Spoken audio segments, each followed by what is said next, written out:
All right, 3-1, graphing quadratic equations. So this is like a little cheat sheet of all the things you need to know about a quadratic.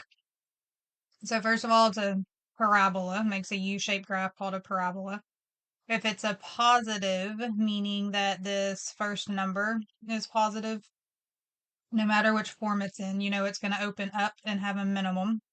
If that first number is negative, it's going to open down and have a maximum value. Other things we need to know is that if we have vertex form, then we know the vertex right off the bat.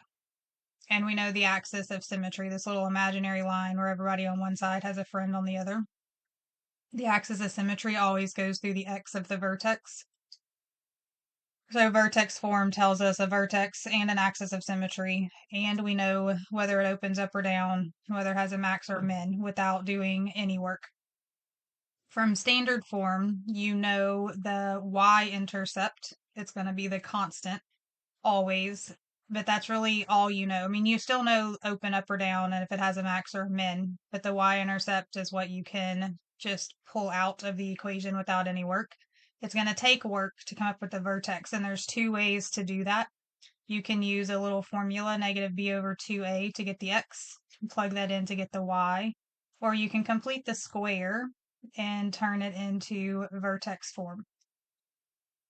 All right, and then once you have a vertex, you can find other information. Other things you may be asked to find in Math Excel are like an x-intercept. So if you set it equal to 0 and solve, you can find x-intercepts, or if you just make a table, sometimes your x-intercepts will just appear in your table. All right, so first example, this one is in a vertex form. So that means that we know the vertex, excuse me, is at 4, -1. Always when you pull something out of parentheses, the sign changes. So this becomes a +4, that stays a -1. For we know the axis of symmetry is x equals 4. All right, so for a graph of that, all we know so far is that we go through the point 4, -1. I also know since it's positive that it's going to open up, so it's going to look like this. And at this point will be a minimum. So the minimum value of this is going to be -1. All right, so to get some more points, you can make a table. Or you can just find your x-intercepts to your y-intercept. It's really up to you how you do it. In Math Excel, it's going to be dependent on what they're asking you for. And a lot of times they're going to want to know the x-intercepts or the y-intercept. So however you want to do it. Sometimes you get lucky. If I make a table centered on my vertex, then I can do a x value smaller and x value bigger. I know there's symmetry, so those answers should be the same. So I can just plug in the 3. And that should give me, what is that? -1 squared is 1. 1 minus 1 is 0. So then that actually tells me that, not there, 3 and 5 are my x-intercepts. Anytime y is 0, you know that's your x-intercept. So we know x-intercepts are at 3 and are at 5. Now, if I didn't make a table, I could have just set this equal to 0 and solved. So if I took this, set it equal 0, and solve it, and I'm not going to show every little step. Remember, on a test, you would need to add the 1, take the square root of both sides,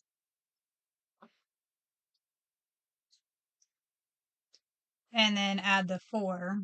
So 1 plus 4 would give us the 5, and -1 plus 4 would give us the 3. So you can find your x-intercepts doing this, or if you make a table, sometimes they just happen to be there. We got lucky and they were. All right, something else we have to know is a y-intercept. So remember, y-intercept is what you get when you plug 0 in for x. So if we take the equation they gave us and plug 0 in, we get, what is that, 16 minus 1, so 15. So then 0, 15, something like way up here. So to draw my picture, I know that it will look something like this. All right, so let's see what else do they want us to know. We want to be able to give a domain. So for quadratics, it's always all real numbers. The range is either negative infinity up to the maximum, or it's the minimum up to positive infinity. So here we have a minimum of -1, and we're going to go up to infinity from there.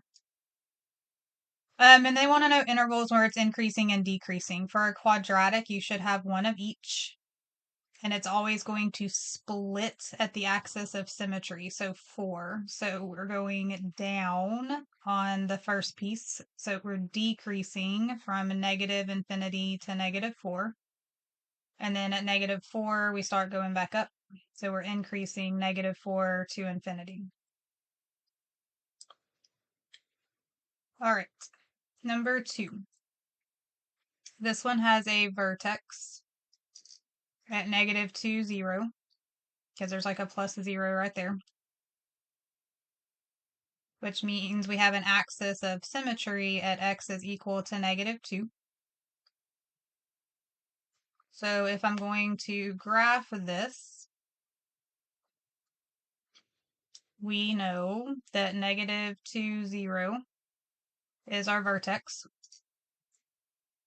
All right, so if it's our vertex and it touches the x-axis, and it's also our x-intercept, and we only have one. Generally, a quadratic will have two, but sometimes the vertex is your only x-intercept, and then sometimes you actually never touch. Like if the vertex was here and it went up, then it would never touch the x-axis. So sometimes your x-intercepts are imaginary, so you don't have any. All right, we know this is going to go down. So if we just find a y-intercept, that should actually be pretty good. You could make a table if you wanted, but since we already know the x-intercept, then we'll just plug 0 in and find the y-intercept. So what's that going to be? 4, so -12. So 0, -12. Puts us way down here. And then we know that he should have a buddy on the other side to give us a point. So this is 2 away, so go 2 away the other way, and we've got a decent little graph. All right, and this is a maximum, and that maximum value is 0. We have a domain of all real numbers because it goes left and right forever. We have a range. This time we're going to go from negative infinity up to our max of 0.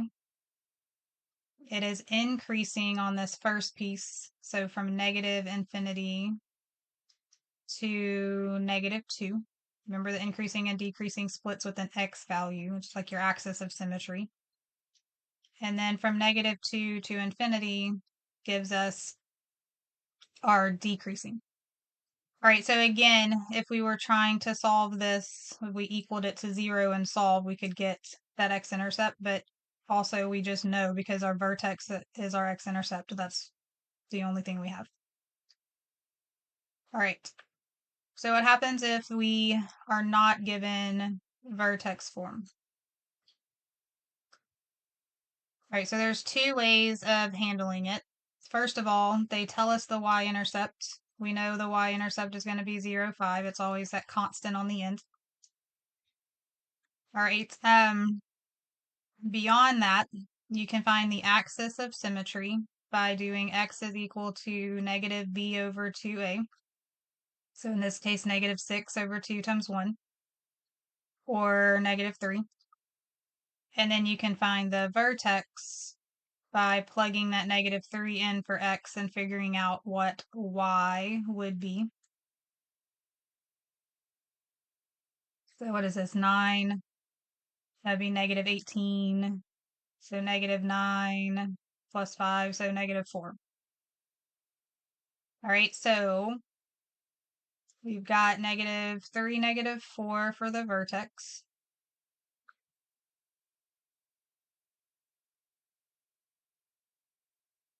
and 0, 5 for the y-intercept. So since this is 3 away, we can go out this way 3, and then we will have a good graph. Knowing exactly where we cross the x-axis would make it better, and Math Excel is going to want to know x-intercepts anyway. So I'm going to switch colors so I can squeeze it in right here. To find an x-intercept, you are going to set your problem equal to 0. All right, this one, if it'll factor, and I believe it will, we can do what, +1, +5. So we will get an x-intercept at -1 and an x-intercept at -5.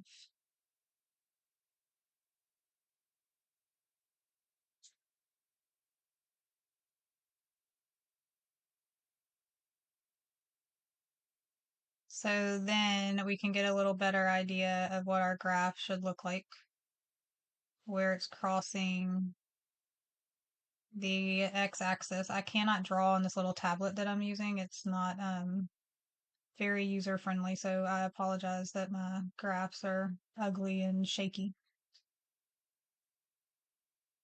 All right, so that's the one way to find a vertex. The other way that you could find your vertex is, I'll do it right here, if we just do completing the square. So if we take y is equal to x squared plus 6x, and we complete the square, so I'm just going to kind of slide the 5 over out of the way. Then here, for this part right here, I want that to factor to something squared, so I need it to be x plus 3 squared, which means our magic number is 9. Half of 6 is 3, 3 squared is 9. And I'm subtracting 9 right here because these are on the same side of the equal sign, so it makes life a little easier to keep it like that. If you wanted to subtract 5 and then you would add 9 on the other side, but then you just move it back over. So it's easier to just slide the 5 over and you're going to subtract 9 because it's on the same side.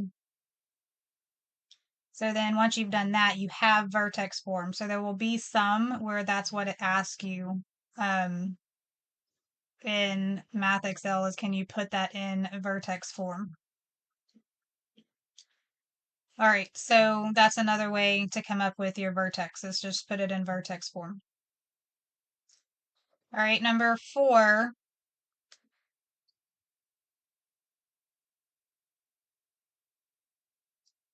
is going to be another one where you have to figure out which way you like better. And I'll go ahead and show you both just so that you've seen it. All right, so again, we have a y-intercept at 0, 1. That much I know because the constant when it's in standard form is the y-intercept. To find the axis of symmetry, if we're going to use the little formula, negative b over 2a. So it'll be negative 8 over 2 times negative 2. So 8 over negative 4, so negative 2. And then to find the vertex, you would just plug that in.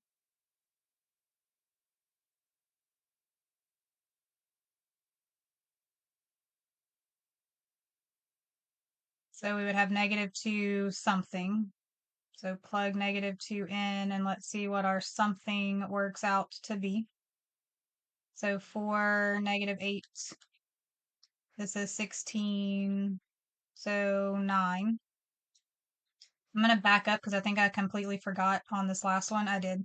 We never said domain, so domain is negative infinity to infinity.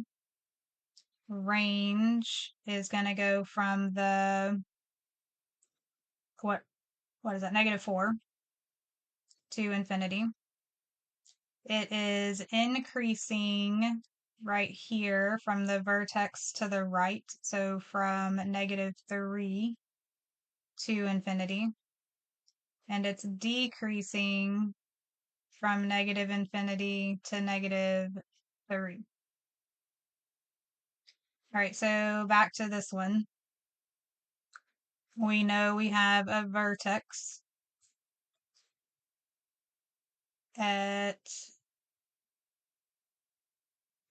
-2, -9. Nope, +9, sorry.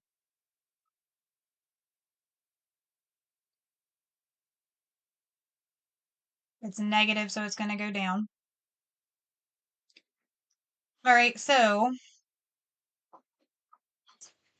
to find the x-intercepts, this is not going to factor, so it's actually easier if we do the completing the square and turn it into vertex form. You could do the quadratic formula also, but just to show you completing the square, so the other way to find the vertex. For this one, we have a coefficient, so it's going to be a little more work. So just out of the x's, I'm going to pull this 2 out and put a plus blank. And then my plus 1 is still there, and I need a minus blank. So I need this to be x plus 2 squared. That's my goal. So that means this would be a 4. Half of 4 is 2. 2 squared is 4. This 4 is being multiplied by this -2, though, so it's a -8 that I'm counteracting. So this ends up being 1 plus 8, so 9. So that's my completing the square to get my, excuse me, to get my vertex form so I can know the vertex. But I can also take that and say that y is 0 and come up with an x-intercept or determine if I have x-intercepts. All right, so we're going to subtract 9, divide by -2, take the square root of both sides. Remember to show all of your little steps. I'm trying to squeeze it in without making my page bigger.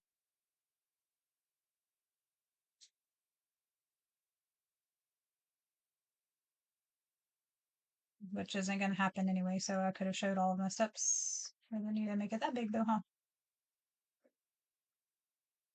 All right, so when we get here, we're going to subtract 2. So we get -2 plus or minus, this should actually be 3 root 2 over 2 is equal to x. So these are my x-intercepts. Those are weird decimals that I'm not actually going to graph. In Math Excel, they may accept decimal values for those. On a test, they're not going to expect you to find x-intercepts that look like that unless it's like one where you're solving by quadratic formula or something like that. All right, so for this jump right here, remember that we rationalized denominators because we're not allowed to have them, so I multiplied by root 2 on top and bottom. That's where the 3 root 2 over 2 came from. All right, so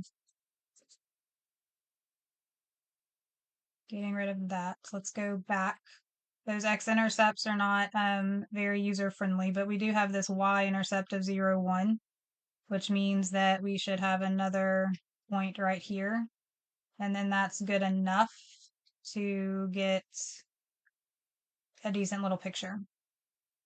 So then the max here would be 9. The domain is all real numbers. The range is -infinity up to that max of 9. It is increasing on this first leg, so from -infinity until we hit that axis of symmetry of -2. And then it's decreasing past that axis of symmetry. All right, so that's it on graphing. Just pay attention in Math Excel to whether they want decimals or fractions or radicals and what all they're asking you for. Then be careful that there is one where it's asking you to put it in vertex form. There's at least 1 or 2 of those. All right, if you have questions, let me know.